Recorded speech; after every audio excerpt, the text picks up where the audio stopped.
Well, hey, on today's show, we have a singer-songwriter, also a content creator for social media and for YouTube, here to talk to us about taking a step of faith and something you've been dreaming of. Come on, welcome to the show, Jonathan Wright.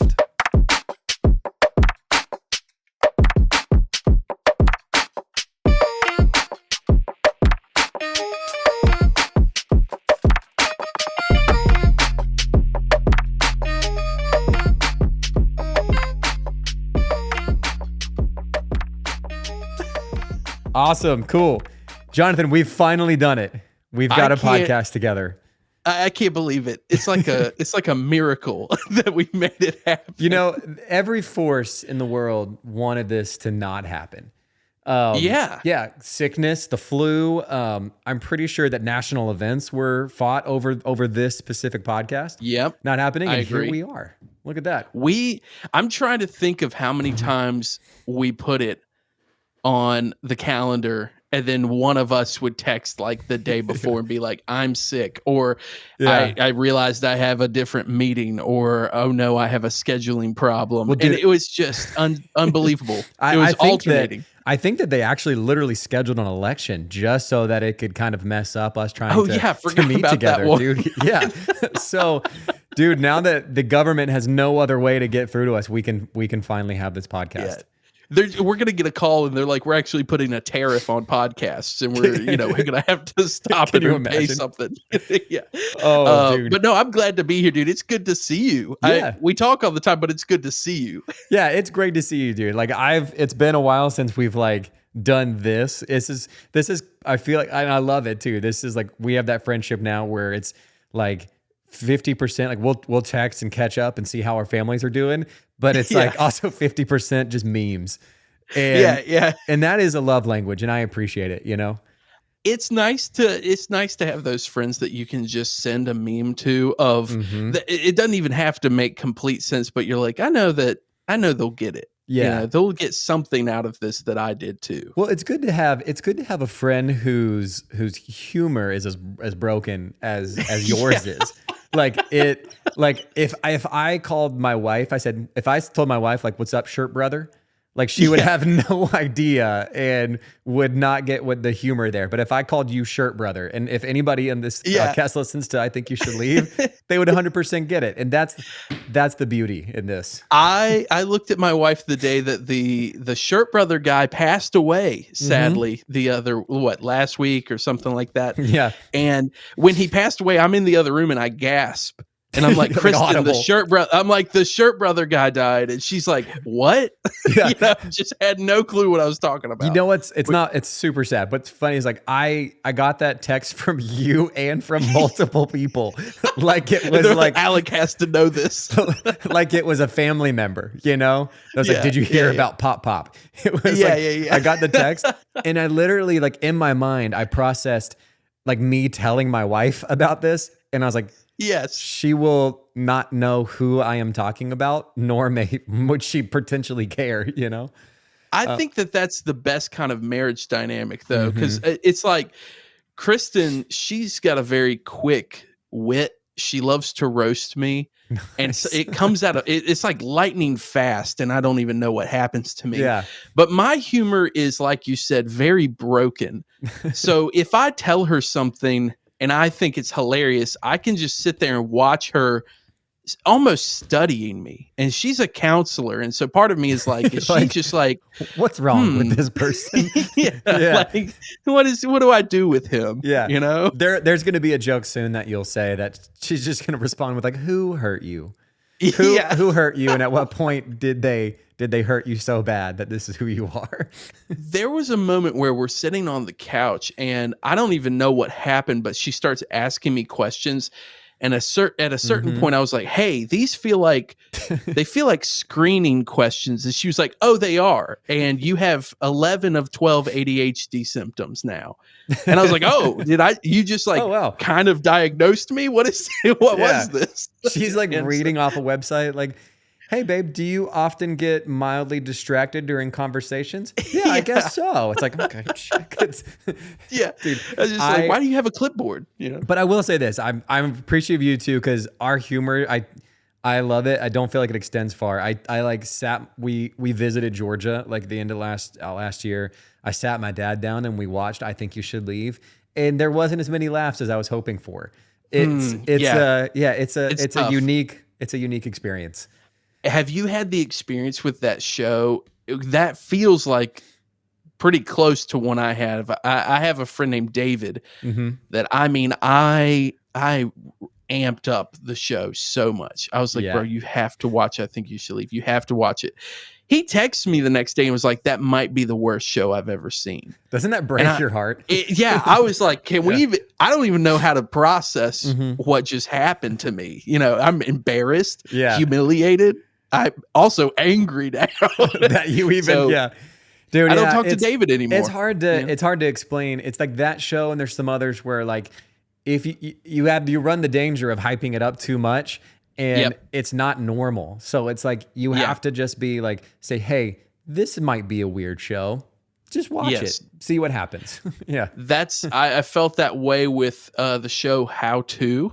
I don't know if you watched that one. Okay, I feel safe telling you about this show. This is a safe place. Yeah. Yeah, because I feel like you'll actually like it. So I'm going to hype it for a second. But it's a show called How To with, I believe it's John Wilson is his name. Okay. And he was a documentary maker, got a show with HBO, and he just lives in New York, shoots a bunch of video every day, and just follows whatever thread would cross his path. So it's like one moment he'll be talking about like, oh, I wonder what some fine wines are. And then he's like, but I don't like wine. So now I'm thinking about energy drinks. Yeah. And then next thing you know, he's like at a bowling ball factory interviewing the people there. And it's hilarious. A brilliant show.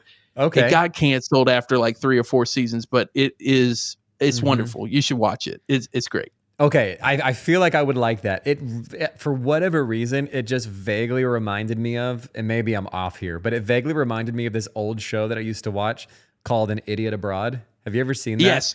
Yes. Just in the like most like obscure, they just send this guy who they feel like has a super low IQ to random places across the world and just see what he does. Just like send him to China and just see how he interacts with people.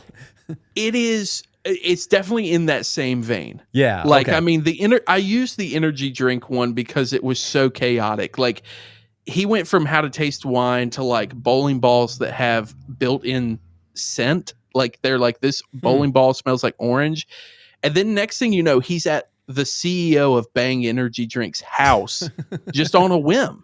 That's great. And shows up and they're having like a baby shower. And they're like, what are you doing here? Who are you? You know, it's like that kind of show. Oh, okay. So it's not planned. He's just like, no, not hey, a single moment. Yeah. Oh, he's just like, oh, he lives pretty close. Let me go see what's going on. That's wild, dude. I think you would like it. That's a whole, I want to get to like what you do with content creation and all that kind of stuff. But this is fascinating to me. I haven't heard Bang Energy Drink in a while. And I think there's like levels to an energy drink consumer, right? Like That's I fair. feel like when you're a new person, you go with Red Bull. Red Bull's safe. It's been around for years. You understand it.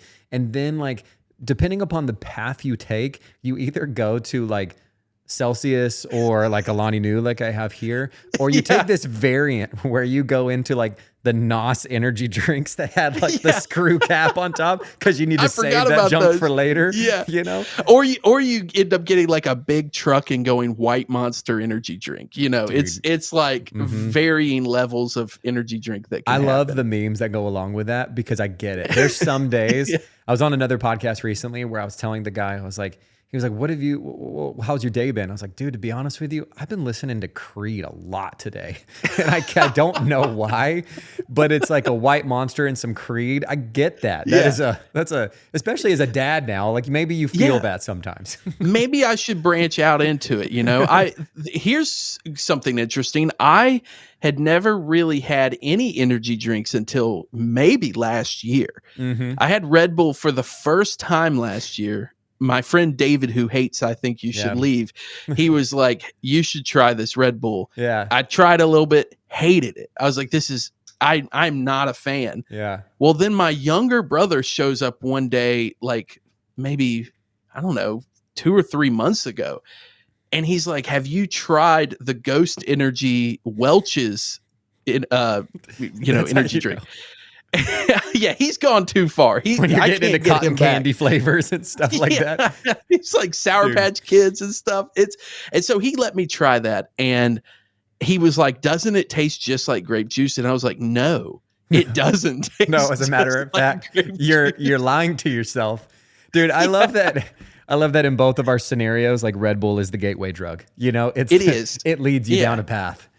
Yeah, it's kind of like Red Bull is like the vaccine that's been around for a long time, and then it's like people have varying levels of how comfortable they are with different vaccines. Yeah. So it's like, maybe that's not the most political thing I could have said for this, right? But it's but it's true. If you are out there and you are still drinking, I don't even know if they make this anymore, but I just remember as a kid, it was NOS Energy, but they had one specifically that looks like the NOS bottles with the orange screw tap. Like if you're drinking those still, there is help for you. We'll put a description in the show notes here, a way that you can seek help and get healthy. But we want the best. If they're drinking those too, they might also be in an assisted living home is what I'm thinking. Because you've been around for quite a while. You've been hanging out. Yeah, you're with us. You've seen I remember those, but I haven't seen. You've seen wars. Yeah. Dude, I don't know, man. I haven't seen one of those in forever. I'm interested to know if they're still around. Who knows? Find that out. Take a trip. Yeah, we'll find that out. Well, dude, how has I'm excited to finally have you on the show. It's cool since you and I have known each other, being able to see you take the step from like working like a career job like that and moving into like you're full time now in content creation, YouTube, music, all of that. How has that been going? Man, it is crazy to even still be alive, You're here. Yeah. I love the way you said it, because it sounds like people are after you, Yeah, I'm like, can we quiet this down a little bit? No, I was working just like, 9 to 5, and then got offered another 9 to 5 that allowed a little more time in my day. And I was like, okay, well, maybe I'll step towards that. Start doing that, start editing videos for people, start just making more music, making my own stuff, and then have a daughter. And a month and a half after having a daughter, my wife is like, maybe you should quit your job. And I was like, oh, don't normally hear that. Bad point. Yeah. I was like, well, if she's saying that, we must be like in a safe position, right? Because if I said it before her, it was not true, she would be like, hey, what are you thinking? And so at that point, just kind of started looking at the numbers, talking with people that I had like turned down because of not having enough time to work on their projects and things like that. Yeah. And kind of pick those back up, put in a notice, and here I am, running a business and making videos, man. And it's just so strange, man. Yeah. Like it's still weird to get used to. Tell me about that, because I bet that I know people, and I'm sure the people that'll be listening to this that have that like same like desire, like they'd love to, like they're good at something, they're doing it part-time, they're doing it contracted, whatever, and would love to step out and like do it full-time, but just like, I mean, for you, I'm sure it was a huge face step, right? It was like nerve-wracking. Totally. Tell me a little bit about that. Yeah, well, the first it had crossed my mind for a while, right? Like I've been making stuff for, I mean, just since I was a kid, and writing and doing videos and all that stuff, like just for a very long time, and had always thought maybe I'll take like a moment and figure this out and do it for a living. Never did. Thought about going to school for something like that, and just kind of thought, that's not like the safest route. What if I just get an education degree instead? And so there's like a lot of things that happen in between, having the thought and then actually getting to the point where you're thinking, if I'm going to do it, I should do it. And the thing that kind of kicked it off for me was my dad had like a kind of like a heart situation. It wasn't like a heart attack. It wasn't like he had a stroke, but last year he just, I thought, well, he's about to die, and he's like in the hospital and all this stuff. And he has worked like a pretty stressful job for several years and had been really stressed out Yeah. in the past months before. And while he's kind of like high on pain meds in the hospital bed and I'm with him, he's like, oh man, it just wasn't worth it. And that was like this moment where I thought, yeah, wait a second. It's not worth it right now for me either. Right. Like, I want to be able to do something that like I wake up and feel like, not that you're always going to feel great about it every single day, but your motivation is like leaning that way. Yeah. And so that's when I started pretty heavily considering like, do I just fully lean into these side gigs that I kind of have going right now and see what happens? And a friend of mine who you probably know, Shama Marema. He does like comedy and stuff online. So a buddy of mine, he's been a friend for several years, and he just one day was like, man, sometimes you jump out of the tree and you hit some limbs on the way down and you just see if one of them catches you at some point. Yeah. And so those things kind of triggered the thought in my mind of, am I going to actually take this leap? And then just a lot of prayer about like, is this the wisest decision? And will it make sense for my family? Because it's not like I'm a single guy just, doing whatever to make sure I get some food and pay rent. It was like, I now have a child on the way. Yeah. And so just kind of like trusting and handing that over to God and being like, all right, God, like, I know that you can provide, and I just need to be like ready for it and like looking. Yeah. And so just started being more proactive, networking with people, connecting with people that I didn't even think would end up being, clients or things like that. And God just opening doors. And then here we are. It's cool, really, man. Strange. Yeah. It's so cool to see like you obviously had the connections and you've been working on like that for a while and doing some of that stuff, but like to take the step, I have a mentor too in the podcast realm here that has like given me some, and the advice that I've kind of been living by with this is like, hey, if I don't quit, I win. Like if I keep going, if I keep, keep believing in myself, keep putting in the work, like you start to reap those rewards, like, and even in taking it in the biblical sense too, like you take a step of faith, I think God honors that, Yeah. And it's cool to see like what you do too. I'd love to hear more too about like your specific like niche too in like that realm of like the comedy and the skits and that kind of stuff. Like if people come to your page, what are they going to find? Like, what are they seeing there? Man, that is a great question. I don't know. Kristen once asked me, she was like, if you had to specify what you were doing, and I was like, I don't know. I think it's just the art of throwing stuff at the wall and seeing what sticks. And in reality, I feel like that's what has maybe gotten me to this point, is just throwing things and being like, if it doesn't work, it doesn't work. If it works, then I'll follow that path for a little bit and see what happens. But I mean, I really started making videos first before I ever did any music. Yeah. When I was 14, 15 years old, and was just making dumb stuff with my brothers, with my friends. Just funny stuff. Yeah. Yeah. Just like stuff that we thought was funny. And then you post on YouTube, and then like 10 years go by and you're like, maybe I should delete this off YouTube. Like, is this incriminating? Is this, is it incriminating? Am I going to be embarrassed from it? That kind of stuff. And, but as I was doing video, I also was, learning instruments and making music, and just loved any type of editing that I could get my hands on, whether that was audio or video.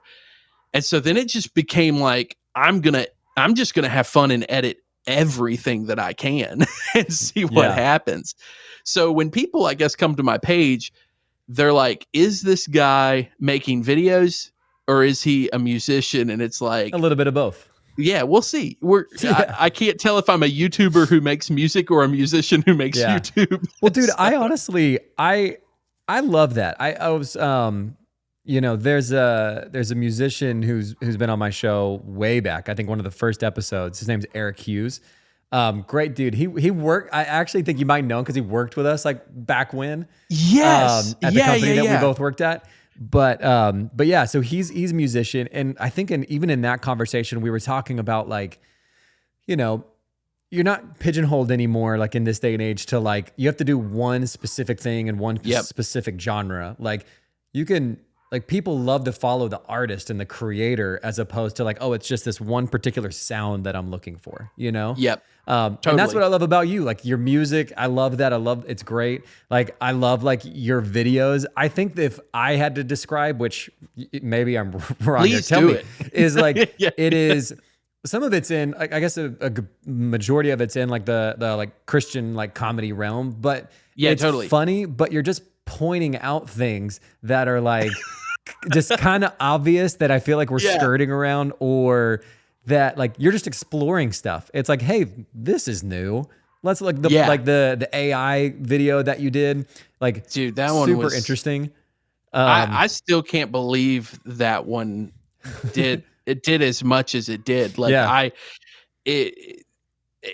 was more so made out of like literally being dumb with friends at I think a coffee shop where we were talking about CCM and stuff, and I was just like, I mean, Chat GPT could write this stuff, and then I just typed it in, and it wrote this random song that is not the one I used, but I was like, hold on a second, there's something to this.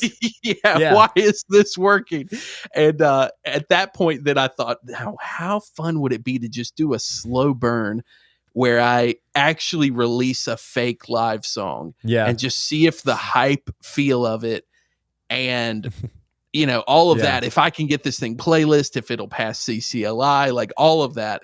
And it passed with flying colors and did better than some of my originals. I was like, oh no.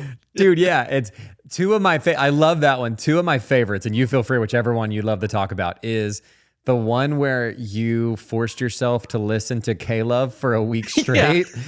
And because you made like impact there at K-Love. So, but my word. The second one was where you attended a virtual reality church for like, was that a month or more? For like a month. I mean, I've got the headsets right here beside me still. I kind of became a VR fiend after that experience. I was like, I kind of get it. I love both of those videos. The K-Love one was the most surprising because that was like my first YouTube video. Yeah. And I almost didn't make it because I thought, I don't know if I have the time. Like I would love to. I have some of these ideas. And again, I was talking to Shama and told him the story. If you don't make that video, it's a mistake, dude. Like you've got to do it. And so I did that video, and I mean, it's crazy. I went from, I think, 15 YouTube subscribers to 1,000 and in 2 weeks with my first video, which has its own learning curve where suddenly you're like, oh, I don't have time to learn what this YouTube channel is. I suddenly now have to do it. Yeah. Well, what I love about that too, because there's something to that, is like, it's just like not overthinking the process, you know? Like totally. You're going to throw, I think we've talked about that. The thing that you've worked like 30 days on got a few views, and the thing that you put together in 10 minutes went viral. It's like, you never know. It's just continuing to put stuff out there, and some stuff will win and some stuff might flop, you know? Yeah. And it's also kind of different when it comes to YouTube, because back catalog is like super important too. Just like in the podcast world, it's like if you have one episode all of a sudden just completely blow up, but then there's really not much to listen to other than that one episode. Well, people will wait around for a bit, but it's even better if you have like 10, 20, 30 episodes that they're like, oh, I really like this one, and I've got 30 more I can just dive into right now. Yeah. And so I think it's like taking the wins and the losses, and then when you have the losses, you're like, it's not that bad. Like I enjoyed making it. Yeah. Dude, I've had it's so true. Like that's where I feel like I'm at right now. I'm watching like the stats for the podcast, and people listening to like people this week have gone back and listened to the first episode, which I love. Ryan is a friend of mine who was the first person on here. He did great. I feel like I was such a baby like podcaster, and I hear myself and I'm like, I get it. you stupid. You don't know what you're doing. You're like, It's delete it all, wipe stop. the tapes. Yeah. Go to the next one. Go to the next episode or whatever. But yeah, it's like I'm glad that there is like it takes work. It takes obviously like keeping it going. And some episodes that I thought were gonna do phenomenal did decent.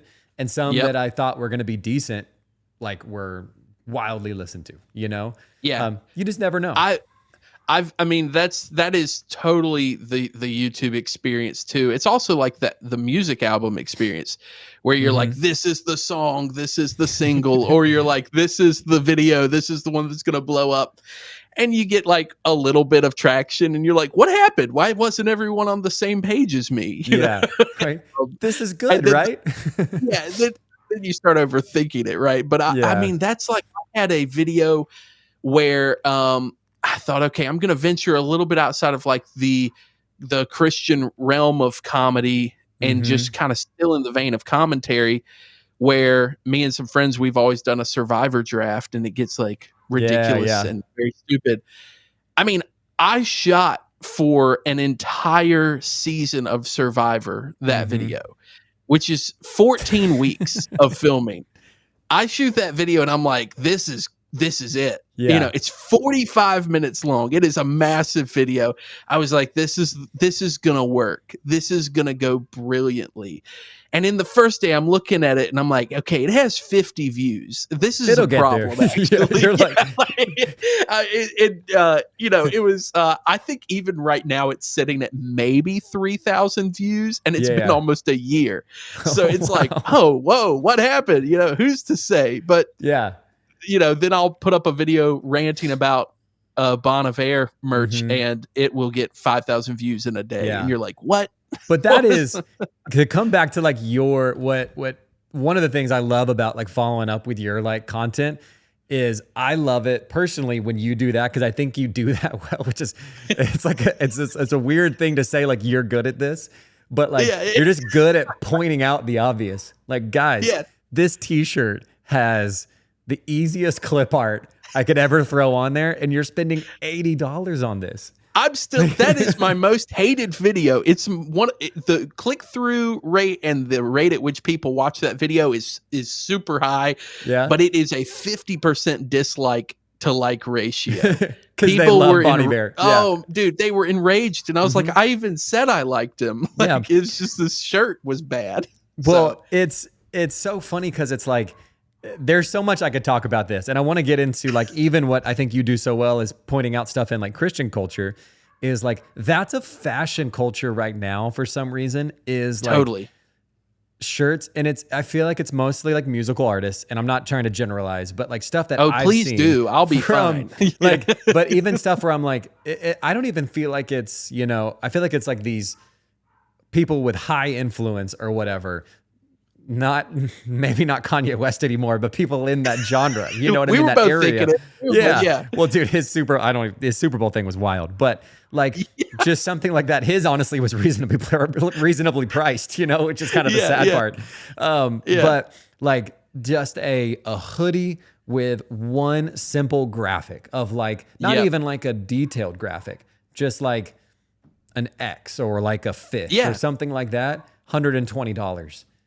Yeah, like it is the and this is what I kind of talked about for a moment, is like the style of independent artists that don't have the money to like hire a graphic designer became the new trend, right? Because I mean, it's you have a lot of kind of like bedroom recorders and things like that are like, hey, I'm making music and people want a shirt, so I'm going to throw my name on a shirt and hope to sell 10 of them, you know, something like that.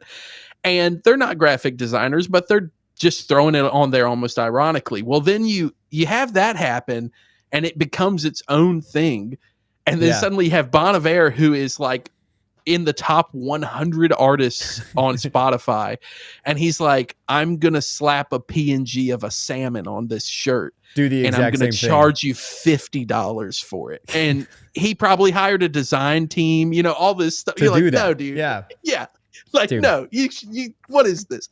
I could go on for hours about this right now, but I'm gonna have self-control. Well, and even like from that too, like I've noticed like you're able to take that same kind of like just observation there and put it towards like church culture at times, Like, oh yeah. And there's stuff I'd love to hear too, like how you like keep yourself in that vein of like, hey, it's just funny commentary, not like overly negative and things like that. Yeah. But just like, have we noticed these Gucci shoes, or have we, like whatever the case is, like, yeah, I grew up, my dad was a pastor pretty much my entire life. mm-hmm. And I loved being a pastor's kid, but you also you see everything. Yeah. Right.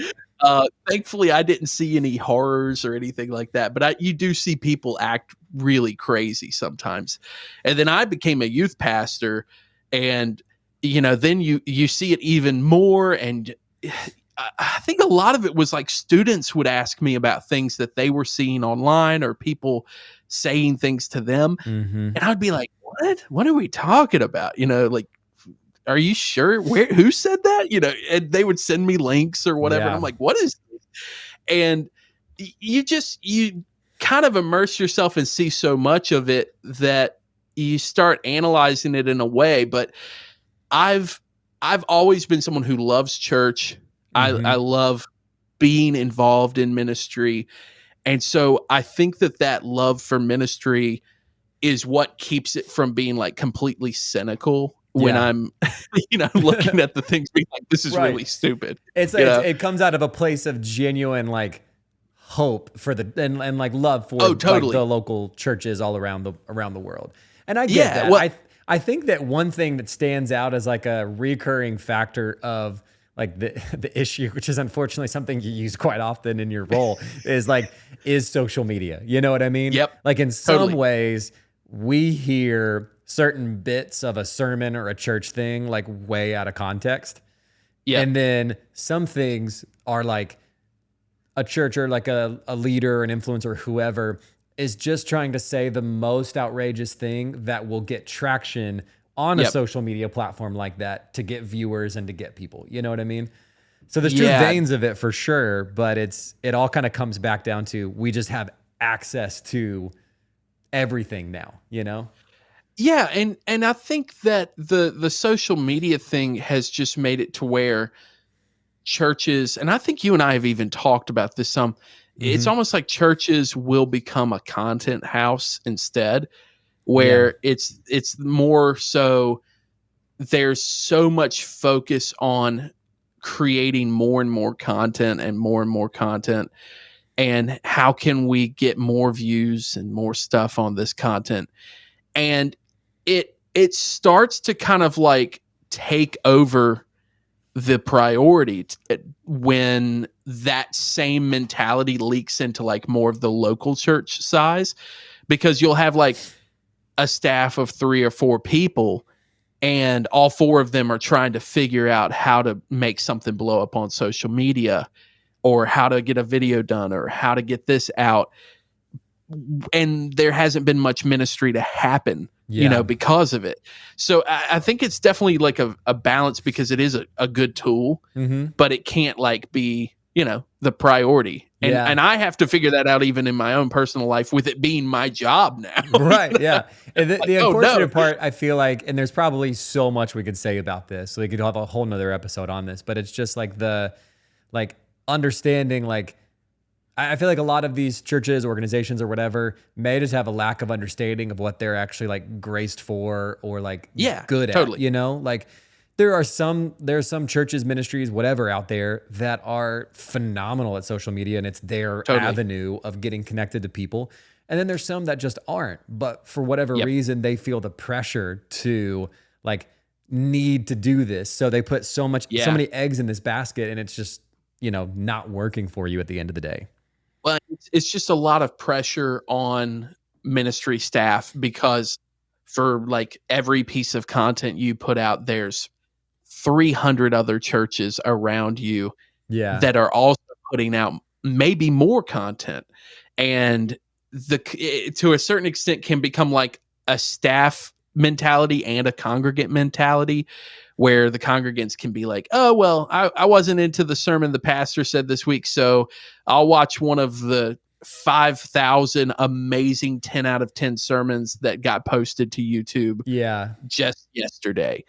And they watch that, and then the expectation on the pastor is hard, and the pastor is like, I've got to do better. And so it's like, it becomes like a very interesting dynamic. Yeah. It's an interesting time that we live in now, where like, and we're going to figure it out right now, by the way. Yeah, we're going to plan this out. No, but I don't think we'll plan this out today. But what I do have for you to go into like maybe this last and like kind of final segment for our show here today is speaking of content and things like that.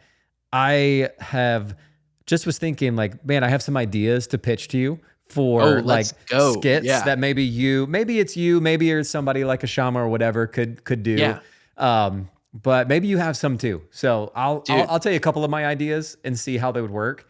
I would love it. The first one is it's like Christian content, like maybe this is social media or whatever, but my idea, I'm just going to title it like it's that guy in the service. So wherever that guy sits, he's always the person that gets called out.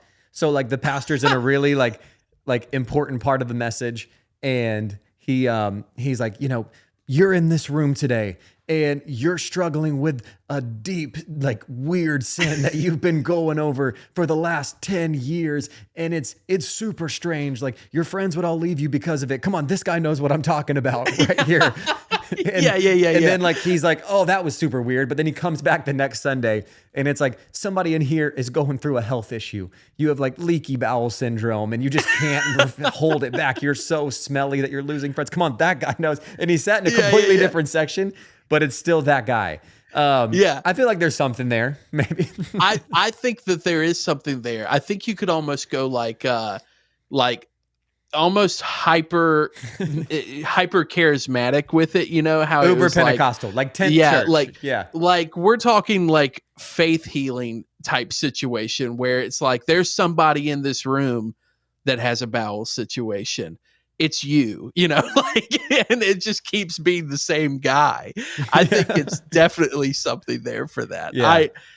It feels reminiscent of, I go to a church that is like less than 500 people, I'll say, is something like that. Mm-hmm. And our pastor knows just like pretty much everybody there.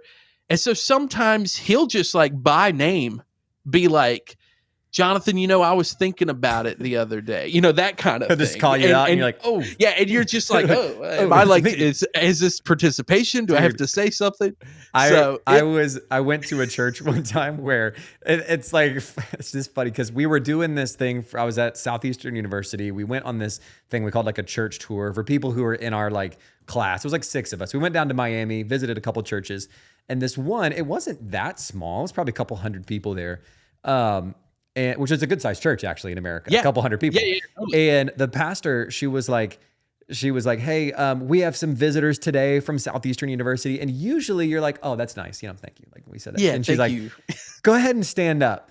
And we're like, oh, okay. Man. And usually that's it's a little bit weirder there. And that's the extent of it. But then she was like, go ahead and introduce yourselves. And it's like one by one in front of 100 people. It was just a weird moment for sure. Can I tell you a weird church moment I had as a teenager? Yes, please. That I've told very few people about this because it doesn't come up, if I'm being honest, and I wish it would more. But there was one time my church that I grew up going to, we would do at Easter kind of like a community service where it was our church. And then it was actually like a predominantly African-American church that we would just partner together, meet at one of the buildings and have a service. And it was always so fun because you would just watch like all my white friends be like, I don't know what to do, with my hands right now. How do I clap? How do I clap not on the wrong beat, Yeah. And it was always so fun. And there was this one time where they were like, okay, we're going to do offering, and kind of this like really pepped up organ starts going, and I'm like, all right, like this is pretty great. And next thing I know, it's like the ushers are at the front and people are kind of like leaving their pews, kind of dancing, right? Like they're very happy. They're dancing. They're walking the aisles, going to the front to drop their like tithe or their offering into these baskets. Sure. Yeah. And next thing I know, I'm like, I'm going to say 17, and it's me and 4 of my friends and my younger brother. The usher is now at our row, and he's like looking at us like, are you gonna go? And we're all just kind of like, I guess everybody is supposed to go.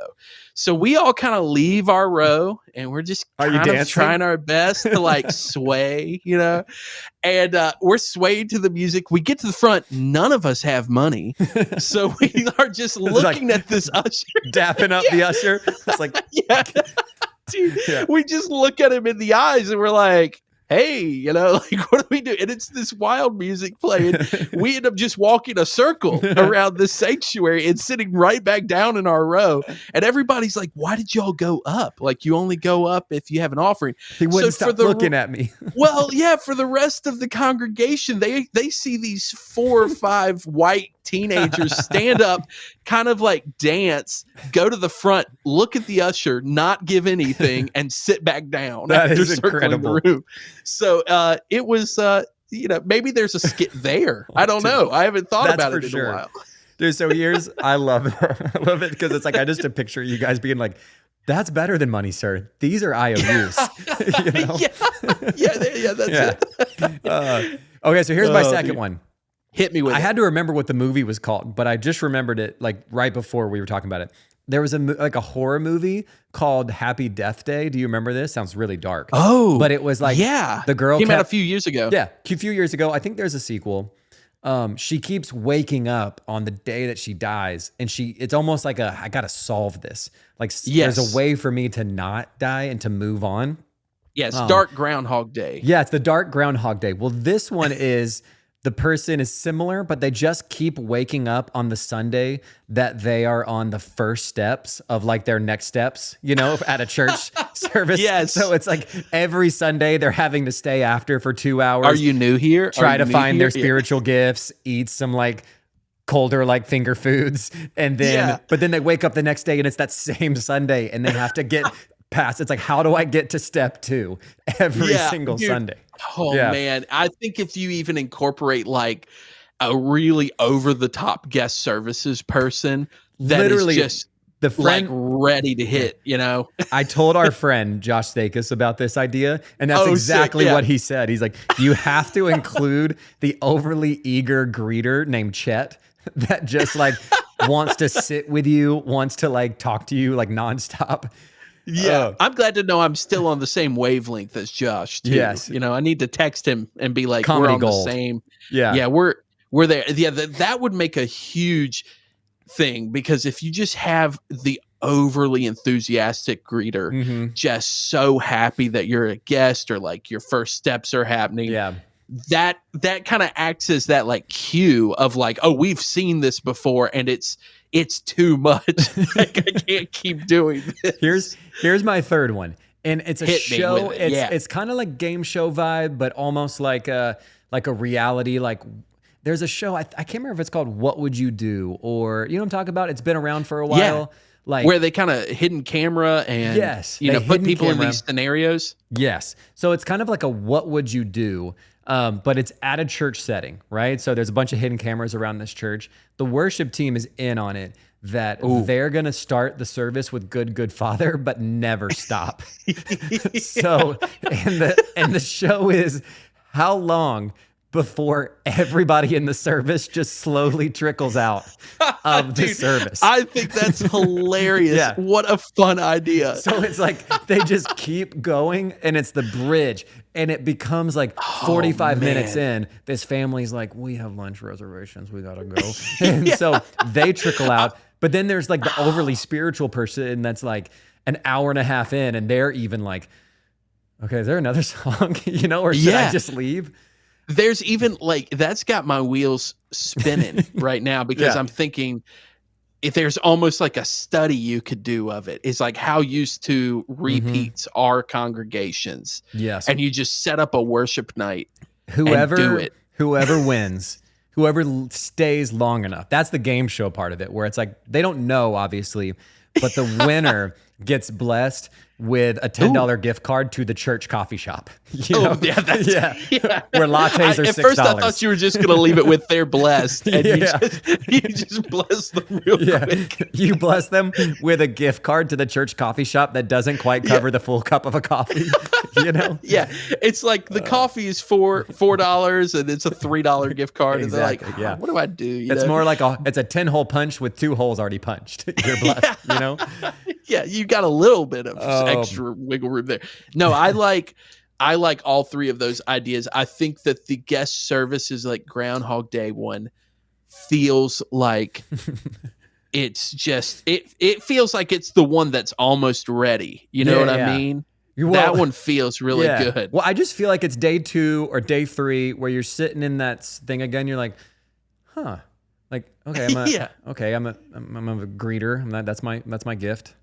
I feel like I've done this before. And then you just keep doing, and you're like, after like a week of being told that you have the gift of greeting, it's like, God, I got to move on. Like, what's the next step? How do I meet the pastor? It would be fun if it was shot like a horror movie too, like you were saying, like that, just very ominous, very dark. The overly eager guest services person just keeps getting a little bit dark. It's like every Harry Potter movie. They just keep getting darker and darker and darker. I love that, how they pointed that out about the intros to the Harry Potter movies. They're like, as time went on, Merry Christmas. Scale. Someone's dying. I shot a skit a few months ago, and I say I shot a skit. I just did the idea to kind of get it out of my head, and I'll have to see if I can find it. But it is very, I think you should leave in format. But basically, it's like they've decided to hire a youth pastor. The youth pastor is like super well spoken, like good seminary degree. And then they're like, hey, we just need you to like sign paperwork. And like when he goes to sign the paperwork, it's like he's full hand gripping a pen like a toddler. And just like his tongue sticking out, like he's just trying so hard to write. And it's like, that is the only slightly red flag about this guy is that he's writing like he's 5 years old with crayons. Right. But everything else about him checks out, and he's brilliant. I just picture it's like my son too. This is going to just go over so great for an audio podcast, but it's like he holds it like really weird. Like it's like that guy's like, this is my strong hand. But he sees the pastor like look at him with a weird face. So he like, grips it a little bit differently, but it's still wrong. And it's like tearing the paper. I kind of shot like a demo version of it and sent it to Shama, and he was like, dude, I don't know, man, this is so funny. He's like, I don't know what it'll turn into, but it was kind of like one of those things where I had to just get it out there. It's somewhere on my camera roll, and I will send it to you. Well, dude, because please send that to me, and you or Shama, whoever, take those ideas that I had. I don't think I'll do them, but I just feel like, and anyone else that I get, I'll send it over to you. There you go. Dude, I love this. Well, dude, we have just a minute left, and so I've loved having you on. We have to do this again because this is so much fun, and it feels like our time just like flew by. How did that go by so fast? That's crazy. It did, dude. Yeah. Well, hey, I want for people who are listening to this to be able to immediately go after listening to this and check out your stuff. Where can they find you? Like, what's the best way to get in touch with what you're doing? Man, I'm on Instagram, always updating stuff at Jonathan A. Wright. And then YouTube music, it's all under Jonathan Allen Wright. you can find it that way. And it's a constantly shifting landscape of things going on. I'm working on like another kind of Hail Mary video to see how it goes that I've been working on for months. And so that'll dude, hopefully be coming out in a little bit. Wait, this will for sure happen again. Dude, thank you so much for being on the show. Dude, and for everybody listening too, we'll put all that information in the show notes, and can't wait to see you again, dude. Dude, this was the best. It was great. Awesome. Dude, see you soon. See ya.